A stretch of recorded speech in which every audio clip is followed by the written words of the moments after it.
The Liberals and NDP have come to what they call a supply and confidence agreement, and joining me now to discuss what this agreement may mean for the future of the 44th Parliament is Erica Ifill, who is a columnist for The Hill Times, and Anthony Furey, who is a columnist for Sun News and Post Media. Thank you to the both of you for joining me.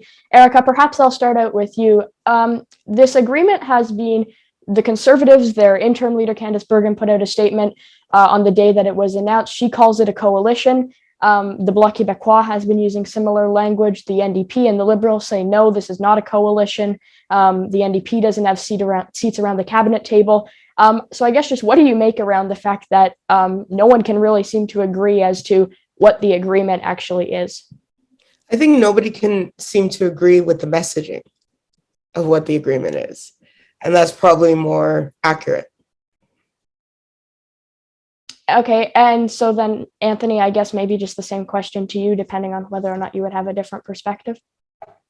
Yeah, I guess we can be splitting hairs over the terminology we use, but this is a pretty substantial agreement, a pretty substantial relationship they've put together because it lasts until 2025, and there's a lot of logistical arrangements and agreement of meetings between staff and meetings with the government whip. And there's pages worth of details about how it all unfolds. So while it doesn't really fit the traditional definition of a coalition in terms of the NDP having some cabinet seats, it seems like it kind of is a coalition that the Liberals at least get the benefit of the NDP support, and the NDP, for whatever reason, don't have the cabinet seats. So it's not a very beneficial coalition for them, at least in terms of the technicalities of it, perhaps. So then, Erica, perhaps I'll go back to you now in terms of what Anthony just said. The NDP may not be getting cabinet seats around the table, but they are getting some of the policies that they have long been calling for, like pharmacare and dental care. I guess my next question would be, and I know this question has been asked to pundits, ministers, leaders, etc., but do you think that Jagmeet Singh and the NDP may be at a disadvantage by the time the next election comes, because now Justin Trudeau and the Liberals will be able to say that they moved forward on pharmacare and dental care? Sure, that's possible. I mean, that is quite possible and quite probable, actually, given the Liberals' track record. They're not known to be good partners. They've known to be taking the credit for everything, even stuff they didn't do. So, that is a risk, and I'm sure that I don't think Jagmeet Singh is ignorant of that risk. So, again, yes. I think there was a piece out today in Passage where Nora Loretto said rest in peace to the NDP. I mean, yes, that is quite possible. Will that happen? I don't know. Anthony, when we look at, I guess, various examples of something similar to this happening, the most recent example would probably be, and the one that most people who follow politics closely would probably think of, would be in 2017 when Andrew Weaver and John Horgan came to an agreement. When we look at maybe the differences between those two agreements, do you think the Liberals and NDP federally should look to examples such as the British Columbia one in 2017 to, I guess, maybe manage how they, manage how they use this agreement? Perhaps. I mean, you want to look at best practices and you want to look at similar things that have been done in the past. And we've seen, to your point, a couple different variations of this in different provinces, although I guess only residents of BC would be familiar with that happening. And I think for people in most other provinces, there aren't more recent examples. There's an Ontario example from the 1980s.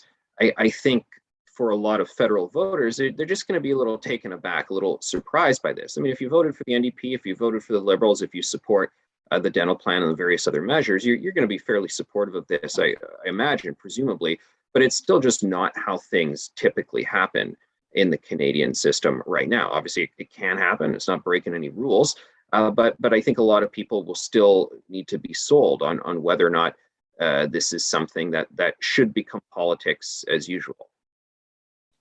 Erica, there's been a lot of people, some conservatives and other people have called this process words such as undemocratic. When we look at, the way in which that word is being used to describe what the Liberals and NDP are calling a supply and confidence agreement, why or why not do you think that's an accurate description? Why is backdoor socialism not an accurate description? I hope that becomes a meme. But the Liberals and NDP did this in 2008. This isn't typical, but it's been done. I mean, I guess the argument that's being made is that, well, we didn't vote for these policies and the Liberals didn't have this in the platform, therefore we didn't vote for it. But I mean, if this is something the Liberals are going to do, then we did vote them in. I mean, we voted for our local representatives. That's what Canada does, and we still have our local representatives, and they haven't changed status. It's not like the NDP have become the ruling government, for example. They've made a deal on certain policy issues that, the Liberals find, I guess, acceptable. And I just see this, honestly, as a win for a lot of people who haven't received a win in a long time. Anthony, in terms of, going back to the usage of the word undemocratic within this deal between the Liberals and the New Democrats, a large portion of Canadians did put together vote for the Liberals and the NDP. Do you think this is a way, though, because obviously NDP voters were calling for things, once again, like pharmacare, like dental care. The Liberals Party has mentioned doing things like that in the past. So given that, do you think the two of them coming together is the right way to achieve things like dental care and pharmacare, or do you think the government could have done this without this agreement?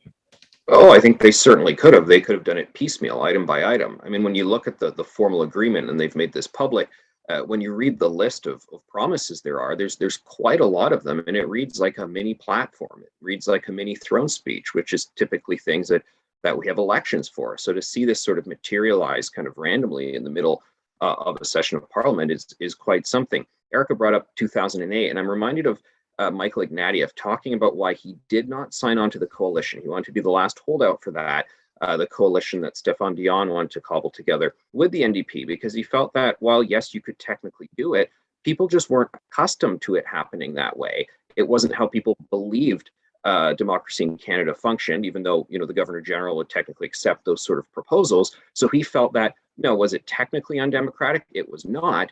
But did it violate the spirit of what we took to be democratic norms? Yes, it did. So I think that's kind of what we're grappling with right now. The big difference is that was what they called a coalition of losers, of people who did not get the most number of seats. This is a coalition of winners, and that Justin Trudeau obviously did get the most number of seats in the last election.